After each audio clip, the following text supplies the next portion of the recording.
Hello and welcome to another episode of BM by BM. I am Bailey. I'm Maxie.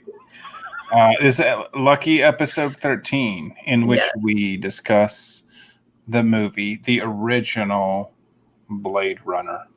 Hmm.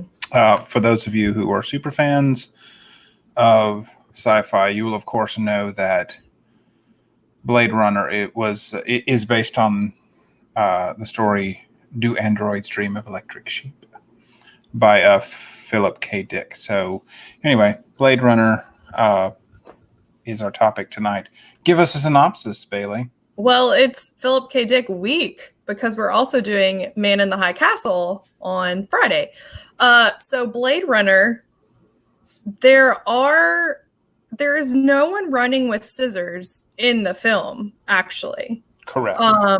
So Harrison Ford is the quintessential, drinking, living a hard life, not sleeping a lot, cop on the beat, and something fishy's going down, and he's going to figure out what it is. And there are four androids. Would you call them AI? Replicants, yes. And are they called Nexus? Is that the experiment that it was or something? I can't tell you, but that sounds right-ish. So there are four of them. One of these. Yes. All right, go ahead.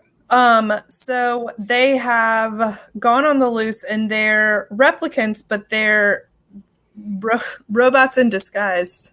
And they have been killing people, so they're trying to find them to contain the problem. But the thing is that the replicants are going to die in I think they only have like 4 years of life.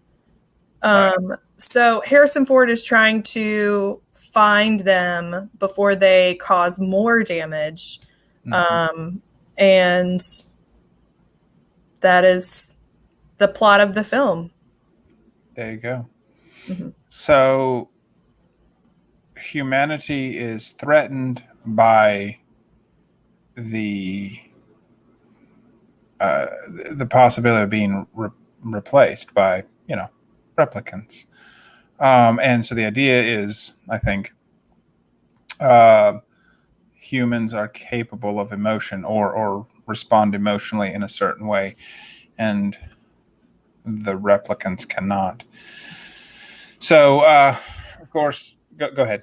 Right. There's a test that they do in order to try and evoke an emotional response. Right. Because the replicants don't have emotion. Right. And their memories have been placed in their subconscious so that everything they try to recall, they are trying to have an emotional connection to it, but they do not. Right. So, excuse me.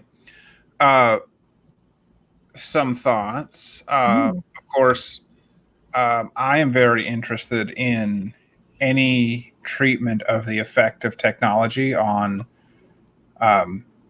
society, on not just individual humans, but our progression.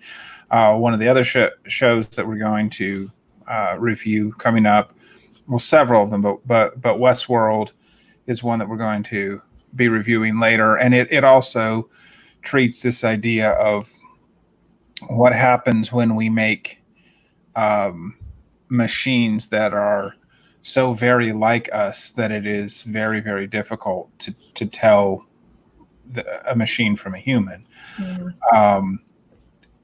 Which, for me at least, leads to the question of like what makes us human, like what is humanness. And in this film, perhaps they are suggesting that the ability to show emotion is critical. I would ask, is that just a flaw in their technological prowess? Have they just not figured out how to replicate emotions in their robots, basically? I don't know. I think, I mean, when you look at all of the robots that are currently on the market and are created, like they're the ones that look more human. Mm-hmm. When they try to emote, it looks really creepy. Right. And it's not something that comes normal to artificial intelligence. One of the other things that I noticed in the film when we watched it on Netflix,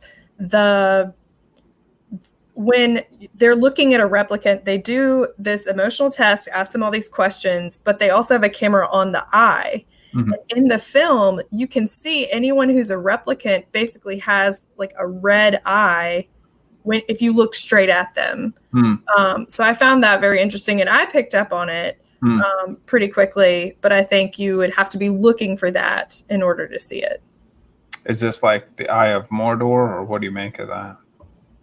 No, it's not like it's like a bad photograph. Like they have a red eye if you look at them directly instead of just regular eyes. I got it. Okay.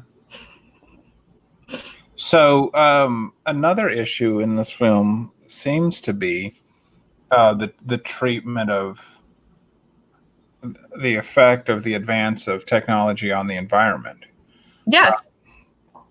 As an example, a lot of animals, all the animals are extinct, and so they have replicant animals. And interestingly, that's perfectly fine. It's okay to have wiped out animal life and to have replaced it. But of course, human life, humans don't want to be replaced, but feel free to replace the other living organisms on the planet with artificial life. So yeah, that's that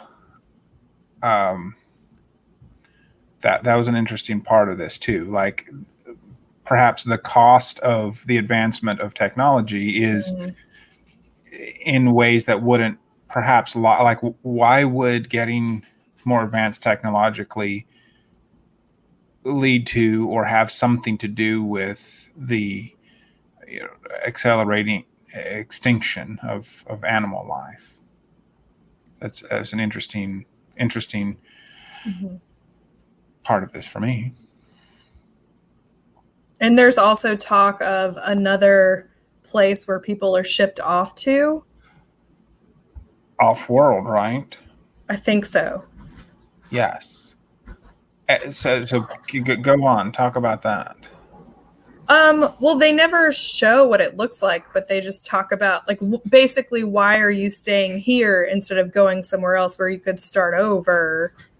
It sounds like they have a lot of transportation in between both places on the regular. So it is, I mean, it's Harrison Ford's role in this film is quintessential, film noir, but in the future, has a grody apartment, like doesn't have a lot to live for, right. Eats him some ramen for dinner when he can, drinks the rest of his meals. And so it's just like there's not a lot of light in the film. It seems like it's always nighttime. Right. There's not a lot of scenery of the city. It's just buildings and cars and industry. It's not a future with green space. Right. So not a lot of green space, not a lot of animal life. The thing that struck me about you reminding me the piece about essentially shipping folks off, and I think that's supposed to be off-world. So we have the technology to remove people, to exile people. For me, that's a really interesting question. Like, is it a punishment or a privilege to be removed from this dark, gross, megalopolis-ish world, Yeah. so to me, I'm honestly struggling a little bit with like, all right, what are we going with here? What's the it's a good movie. It's a good watch. What's the okay? Okay. Bailey Yes. gives it half a thumb up, a thumb half up. So when again, it was very long. Yes. And I appreciate Harrison's work. He did a great job. I felt like the whole storyline of him and Sean Young was really weird because, like, in other realms of the world, they address a consent issue. Mm-hmm. If like she really wants to have a relationship with him, or if Harrison Ford is just like, this is how humans have relationships. Right. And I felt like it was really long, and the end gets incredibly violent, like out of nowhere. I mean, I understand these replicants kill people, but I don't want to see that. So we actually fast forwarded a little bit through it, just because I didn't want to watch that. But then I don't know. It has a good ending. But it is sad because the replicants, like, they didn't have a choice in being made and having 4 years to live, and then they die. They were trying to find a way to not die, but they did not find that way, and so they died. Yes. So where does that leave us, Mrs. Bailey? Like, we are cruel to creation because that is a cruel fate to make a thing that simulates human life, has a very short, forced a lifespan that is not permitted to be very long compared to the organism it is mimicking. It is meant to be a copy of. And it has the cognitive ability to understand what's going on. I mean, that is a great cruelty. So we are uncreating the things that we didn't make. We're destroying animal life. We're destroying the planet, and what we make in its place, it's almost I don't know. I've said the word cruel several times, but it's almost, I can't think of the word right now. Negligent? Stronger but to another level. Yeah. Stronger than that. Like, it's abandonment. But why are, so for one thing, you're being obtuse. You don't care that, that you are destroying things, and you are exerting this sheer dominance over nature. And then what you put back in the place of nature is it would be better to have something that is not sentient, that is what we have or think of as robots now. Thing like your toaster. You don't need to feel bad for your toaster that it can't be with the Keurig, But it's so brave. It's a brave little toaster. Indeed. So, but what is the depth of cruelty that we would create a thing that was prohibited from achieving the humanness that we experience when it was made to be a human. Right. And I think one of the saddest storylines in the film is the character who's a replicant and she doesn't know it. I'm trying to find her name. It's played by Sean Young. Rachel? There it is. But she has to deal with her identity not being true. These memories that she recalls were programmed into her, and she learns that eventually she's going to die relatively soon. So I think that's even worse. Like if you don't even know who you are and you're